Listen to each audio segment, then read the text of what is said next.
We all sat and cried for a while and then said, okay, now what do we do? Your sister needs a transplant and we're asking you to be her donor. For cases like mine, this is the only cure. There's nothing that would have made me double guess or double think anything with it. It was, this is what she needs and this is what's going to happen. Coming up in the next half hour, family comes first. A pro baseball player presses pause on his career in an effort to cure his sister's cancer.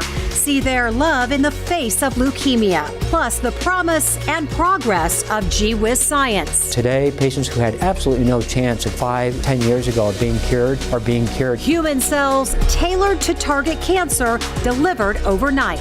Meet one survivor who endured every other treatment before finally finding hope.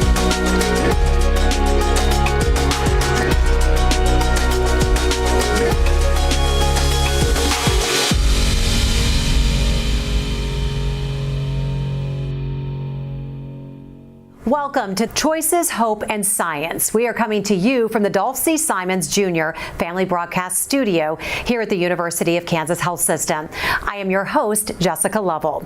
28-year-old Amanda Sprinkle learned she had leukemia in May of 2023. Her best chance at survival was a bone marrow transplant. Alexis Del Cid shows us the worldwide search for a donor ended close to home. So I'm getting PrEP chemotherapy now, just to completely wipe out my immune system and my cells. And then Monday I'll receive a donation from my lovely brother. Amanda and Jonathan Sprinkle talk daily. Oh, what's not to love about Jonathan? There's a lot. Jonathan's following his dream, pitching for the Corpus Christi Hooks, the AA affiliate of the Houston Astros.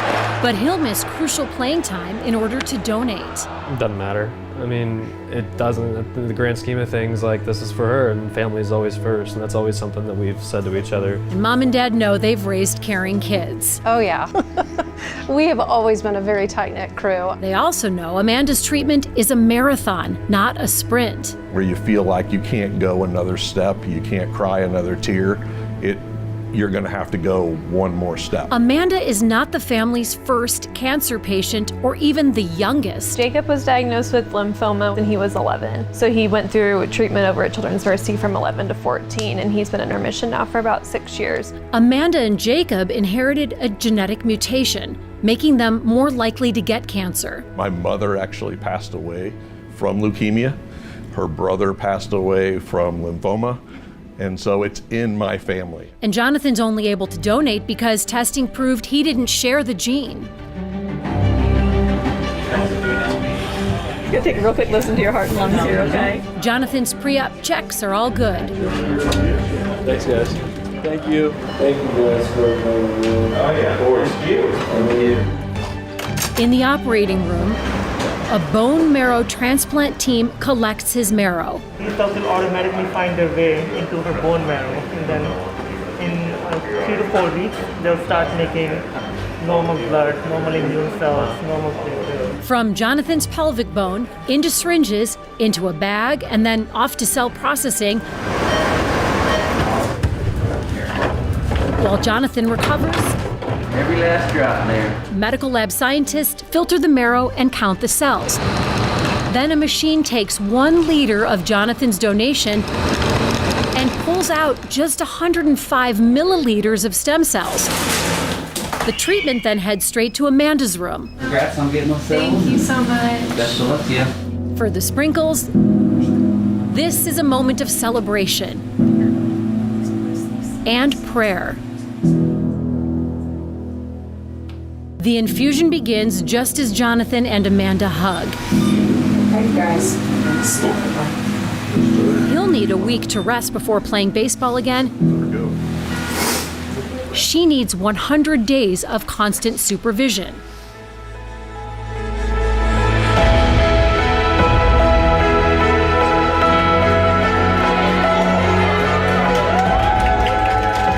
Doctors determine Jonathan's cells are now in Amanda's marrow, creating new, cancer-free blood. She can continue her recovery at home. Time will tell if the transplant is a complete success. Amanda went home 18 days after her transplant. We are now at day 56 post-transplant. Amanda joins us now. Amanda, how are you? How are you feeling? I'm feeling really, really well. Doing everything I need to continue to do to get better every day. I'm bored trapped at home for these 100 days, but we're going to do what we got to do. Yeah, love it. Jonathan, your parents joke with us that you're going to maybe hold this donation over Amanda's head for a bit. Have you been giving her any grief? A little bit here and there. It's just family fun, but it's nothing too serious like that. It's just something that we joke around about, and I always give her the hard time that she's now more me than she is her. So, I mean, that's pretty much the end of it, though. It's just nothing but fun banter. Yeah, good sibling fun. I like that. Amanda, when you were looking for a donor, Jonathan was not necessarily plan A. At first, your team searched for the National Be the Match registry. That has about 41 million potential donors. How many actually matched you? So I had originally had 26 matches, which was what we thought incredible, because a lot of people struggled to even find one or two. And then life happens. People have vacations planned, it's not the right time for them, and that 26 quickly whittled down to one individual. And then we started looking at Jonathan and did his genetic testing and realized that in the grand scheme of things, him being a half match to me was actually going to end up being better for me in the end than the one potential match that I ended up with. Yeah, Jonathan luckily became the best choice. Genetic testing showed that he did not carry that family gene mutation. Jonathan, we know that you wanted to help your sister, but it did take away from your baseball career. Any regrets? Because we know that bone marrow collection can be quite painful. No, zero regrets at all. It's at the end of the day, it's what she needed, and no matter what the price was for that, I was more than willing to pay it. It's my only sister in the entire world, and I would do anything for her.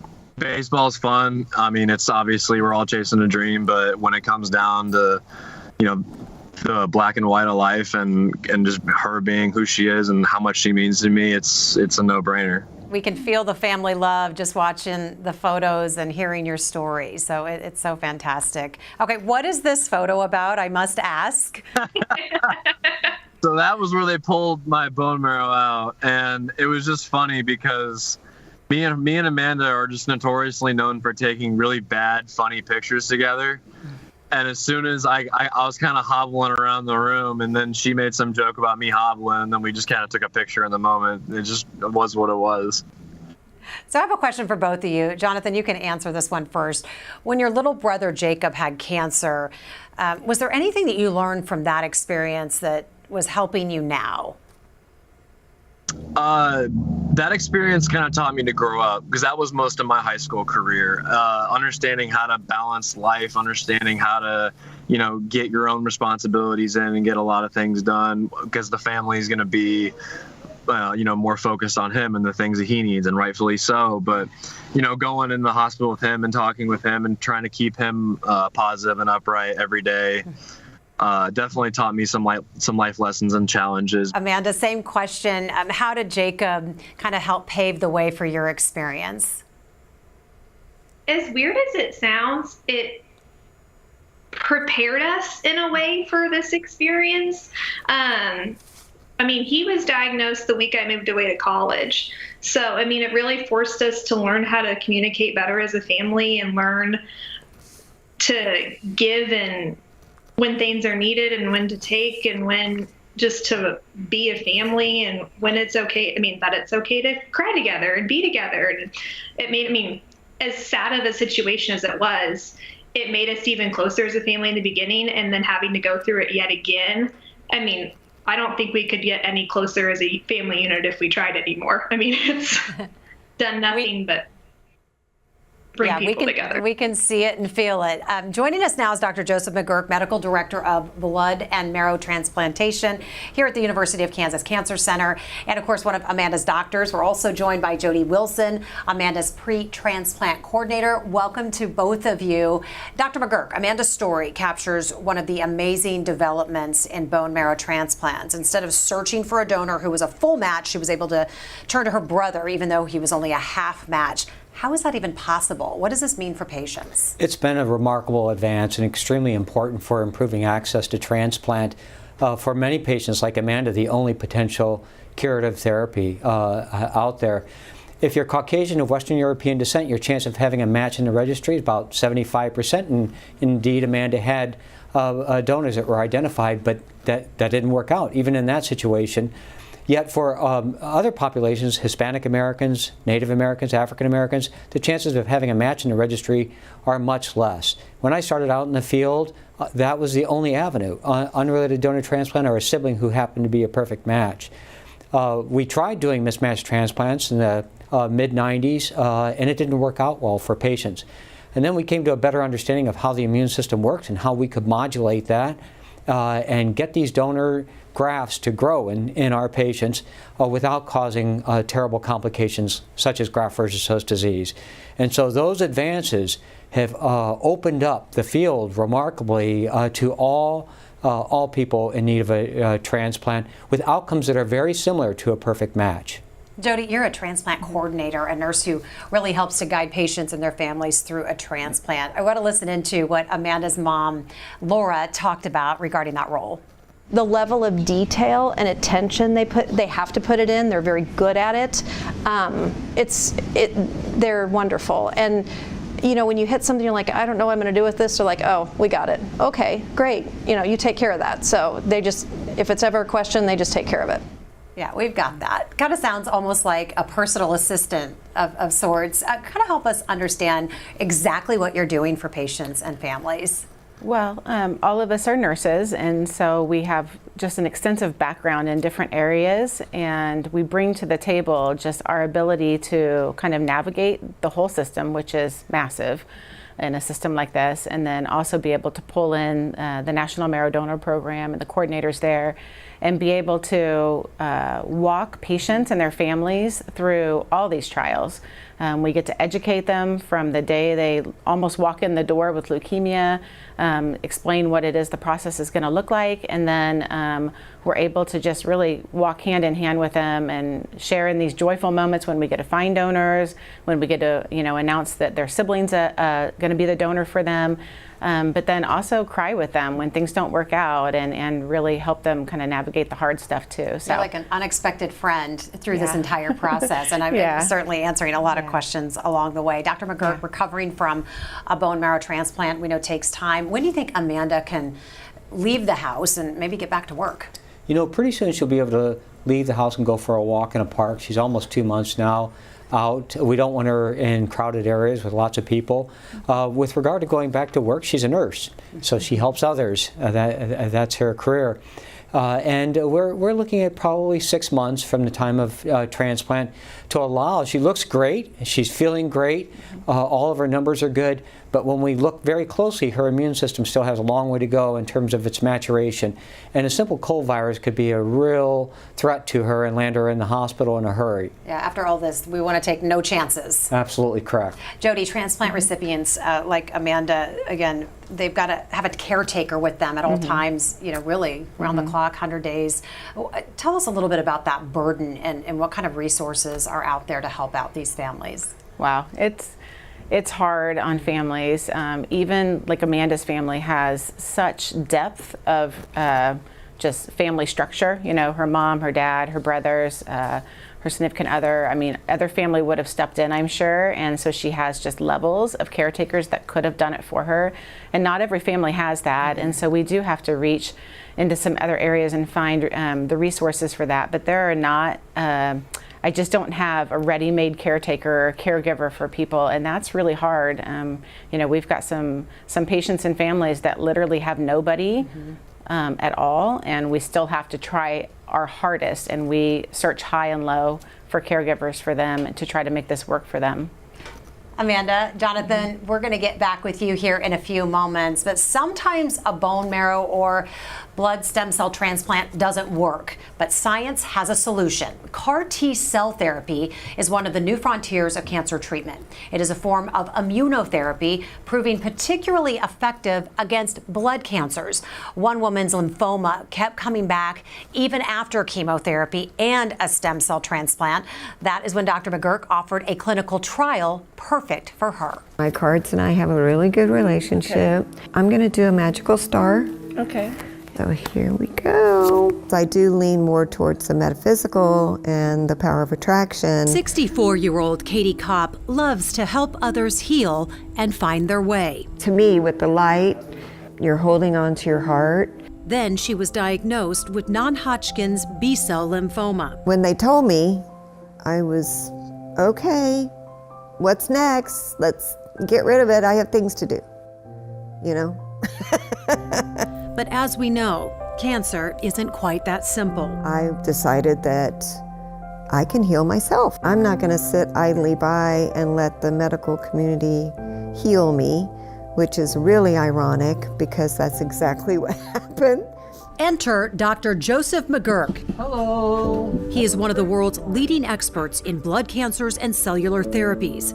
Based at the University of Kansas Cancer Center, he works endlessly to put patients into remission. It's awe-inspiring. It really is. I'm like a kid in a candy store. A candy store filled with new therapies helping blood cancer patients live. Patients like Katie, who after failing several other therapies to treat her lymphoma, Dr. McGurk was able to enroll her into a new clinical trial. How new? What does it feel like to be the first? I mean, wow. It's called Cas9 gene editing, but more simply referred to as CRISPR. And Katie is one of the very first in the world to successfully be treated with this new method. It allows scientists to precisely cut out any strand of donor DNA so it can be used by a patient. Not only is it potentially a healthier, more effective cell, but it's something that we can access right away. A type of off-the-shelf option for really sick patients. We can make these CAR T cells for hundreds of patients from a single donor. We can freeze them, access them like a drug, where we call up and they FedEx them overnight, and we have them the next day to infuse into our patients. And Katie hasn't slowed down. She's back to work at another one of her many jobs. All righty. Oh, I've got a huge green light. You know, I'm like, yes. What do you want me to do? Yes. What am I doing next? Yes. You're welcome. It's phenomenal. And Jessica, truly, I didn't realize just how innovative it was. If you told somebody just in the street, they would think that you were making up a tall story. But it's not a tall story at all. It's reality. It's extraordinary. It's gee whiz science, and I believe that. In fact, CRISPR won these two scientists, Emmanuelle Charpentier and Jennifer Doudna, the 2020 Nobel Prize in Chemistry. Katie Kopp is living proof of their incredible discovery and Dr. McGurk's passion and execution. I'm grateful for everything.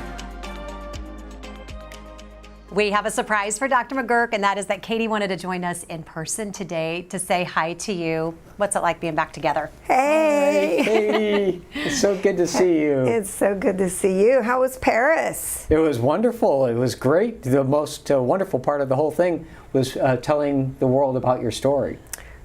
That's exciting. It was very exciting. You two have developed quite the relationship during your time together, so it's always good to see you two back. Katie, how long have you been cancer-free? How are you feeling? Well, since July 29th of 2020. So 2020 was a very good year for me, unlike for a lot of people, but doing great. Living life. Yes, absolutely. We love to hear it. Absolutely. Katie, your story is what Dr. McGurk has referred to as gee whiz science. Absolutely. Your wife teases you about using that term, but yes. I love telling people about it. What do you mean by gee whiz science? It's, you know, if I describe this to the layperson, just on the street or at a restaurant, they would look at me as if I were doing some illegal substance and thinking this just can't be, but it is, and it's really remarkable. Taking a patient's cells out of their bloodstream to the laboratory, genetically modifying them, and such that they'll recognize and attack and kill the cancer, and seeing stunning results we've never seen in cancer therapeutics, the kind of advances that we've seen with CAR T-cell therapy in leukemias and in lymphomas like that, which Katie had to deal with. How many types of CAR T therapy are there? Why don't more patients know about it? There are 6 now Food and Drug Administration approved CAR T-cell therapies for different types of lymphomas, acute leukemia, and multiple myeloma, and many, many more to come. They're being studied in solid tumors now in the context of clinical trials, in other blood cancers as well. It's really a revolution in cancer therapeutics that's in the midst of unfolding. Katie, you were part of this trial. Dr. McGurk, how soon, though, will this off-the-shelf CAR T be widely available to more patients? You know, we think it's coming in the relatively near future. What does that mean? In the next few years, we saw remarkable advances like that which Katie has experienced in patients who are cured of their disease, essentially years out from CAR T-cell therapy, using somebody else as a donor instead of using the patient's own T-cells, which is the basis for all of the FDA-approved or Food and Drug Administration-approved CAR T constructs. We think using it from a person who's never had cancer, never been exposed to chemotherapy, might be even better. And through the work of the 2 Nobel-winning scientists that you mentioned earlier, we can now genetically engineer a normal, healthy person's cells such that they will not be rejected by the patient, Katie, and they won't recognize Katie and attack Katie, causing a problem called graft versus host disease. And that has advanced the field by leaps and bounds. Exciting time in your really field, is. for sure. So we love getting questions directly from our community, but today we ask medical staff some of the more common questions that they get from patients. And Lynn wants to know, do patients have to try and fail other treatments before getting CAR T? That was the case with Katie. When we roll out a new therapeutic, even very promising as CAR T-cells have been, that's usually tried in very advanced patients. Once it proves its worth there, we start moving it up. So today, stem cell transplant has gone by the wayside for many indications of non-Hodgkin's lymphoma, the most common form of non-Hodgkin's lymphoma, and CAR T-cells supplanted it in the second line. Katie was treated in the third line of therapy after having failed multiple prior regimens. Now that we're in the second line, the question is, well, should this be up front? Should we treat patients in the first place with this? And such studies are underway, including at our own center. So we're getting there. Yes, we are getting there. Question from Will, what's the difference between a bone marrow transplant and a stem cell transplant? We hear both. What's Same the difference? thing. Okay. We can collect the bone marrow through a bone marrow harvest in the operating room, like we saw with Jonathan, or we can stimulate the stem cells to come out in the blood, collect them with a machine called a leukapheresis machine. The difference is that there are more T cells in the peripheral blood, and those T cells cause graft versus host disease. That may be associated with decreased risk for relapse. So for the individual patient, we decide on bone marrow versus peripheral blood stem cells. So both are intended for the same result. That's correct. I want to get today's takeaways from our guests, and let's go around. Jonathan, we're going to start with you. What do you want folks to take away from your story?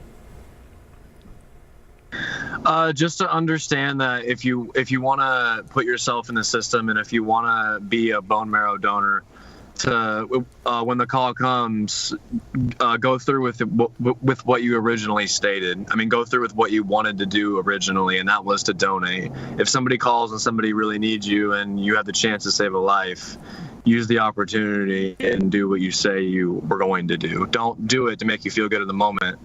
And then when the call comes and somebody needs you, to not follow through with it. So that would be my biggest message for everybody, is just when you commit to something, follow through with it, and understand that what you're doing is you're giving somebody hope, and you're giving somebody the chance to live their life just like you're living your life. So that would be my message. Just what you did for your sister. Amanda, what's the takeaway from your story? We've had the same takeaway from the very beginning. I mean, going from 26-1 to Jonathan, I mean, it's when you sign up, you sign up. You got to follow. I mean, it's a life and death decision for, I mean, if these people wouldn't have signed up for me and we wouldn't have gotten down to Jonathan, there's a dang good chance I wouldn't be here. And it's the same for other people. I mean, they need these shots too in order to live their life and have a chance at being cured. Otherwise, who knows what the alternative is. Well, thank you both for sharing your story. Amanda, most importantly, stay healthy and stay safe. You're in the home stretch, so to speak. No pun intended. Thank you both. Thank you both. Katie, what's the takeaway from all of this? I mean, you just being one of the first to get this treatment and just to be living proof. Well, I would like to echo what Jonathan and Amanda said. That's huge. I hadn't actually thought of that before. But another thing that Dr. McGurk has taught me is that spread the word. People don't know. They don't know that this is, I certainly didn't know. They didn't know this gee whiz science. And you kind of sound nerdy sometimes when you're just hanging out with friends and, oh my gosh, these women got this Nobel Prize, for splitting genes and saving lives, So I guess just spreading the word, becoming a little bit more knowledgeable. If you hear anything about anybody that's struggling with cancer, it doesn't matter what kind it is, still it'll get through the grapevine. So, because that's what I've heard the most is that, wow, I didn't know that you could do something like that. Yeah. So that's huge. You bring up nerdy stuff and Dr. McGurk's ears perk up. That's right. So, I mean, you have called this truly the most exciting time in your long career. I don't like to admit how long you've been doing this, and we won't make you share, but just how exciting and what does it mean for you to get up and come into work every day? We're in the middle of a revolution in cancer therapeutics right now. We're seeing advances that are unprecedented in the history of cancer therapy. And we can envision a future where non-specific chemotherapy, as we've known it for decades, its days are numbered and it will disappear. Non-specific radiation therapy, and we're much, much more precise in how we kill these cancers without causing so much collateral damage to other normal healthy tissues for our patients. It is the most exciting time of my career. I've always been an optimist and excited about what I do. But I get up every day. I count my blessings every day. I really do. I know you do. And I don't get upset in traffic. And if somebody cuts me off, I wave and say hi, because look at Katie and Amanda and Jonathan. This is what it's all about. And the opportunity to get to work with people like Jody. The whole team is like Jody. It's an incredible privilege and blessing to be able to work with folks like that. We absolutely are passionate about what we do, and to look at Amanda and see Amanda walk into clinic looking beautiful as she does and healthy is just still, it's mind-boggling. I just can't believe it still, and I've been doing this for 35 years plus maybe a little bit. Like you said, people have to pinch you sometimes, right? Yeah, it's really just almost indescribable. Thank you for the work you do. Thank you to all of our guests. Katie, thank you so much for sharing your story as well. And thank you all for watching. Coming up on the next Choices, Hope, and Science. Keep me in your prayers. I'm heading to the hospital now. Time to go get a heart. Hi, buddy. I love you, man. Love you guys. I'll be right back. All right, bring it in. Just know I believe in every single one of you. 1, 2, 3. Team!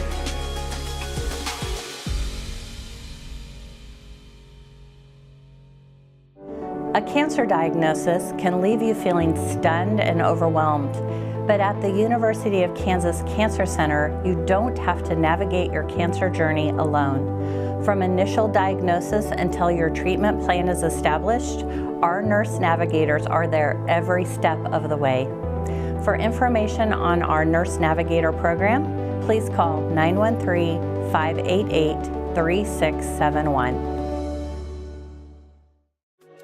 Subscribe to our morning medical update and open mics with Dr. Stites podcast. Now, everywhere podcasts are available.